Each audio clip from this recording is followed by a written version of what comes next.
Гора новостей в Аскинском районе Республики Башкортостан. Здесь проходит муниципальный форум проекта «Атайсал». Пока взрослые обсуждают серьезные темы, ребята из районных медиашкол получают новые знания. Детско-юношеский телеканал «Тамыр» готовит молодых журналистов. Ждем работы новоиспеченных телевизионщиков в эфире детской информационной службы.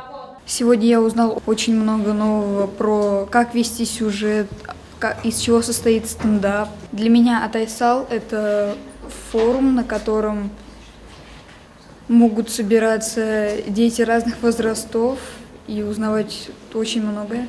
Занятия прошли с главным режиссером телеканала «Тамыр» и обладателем высшей телевизионной премии ТЭФИ Аделей Сунаргуловой. Также специалист по продвижению в соцсетях Гульгина Багаудинова поделилась своими секретиками. И тут же у ребят была отличная возможность на практике применить все усвоенные знания.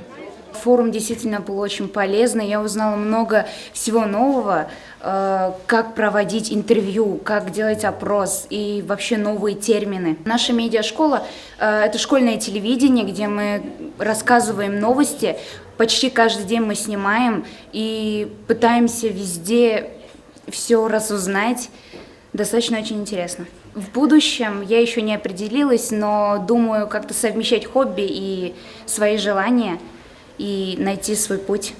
Параллельно шли съемки роликов о форуме, которые были представлены на пленарном заседании. В общем, сплошная польза. Но на этом подобные поездки не заканчиваются. Следите за эфиром. Татьяна Никитина, Руслан Бекбаев. Специально для Горы новостей.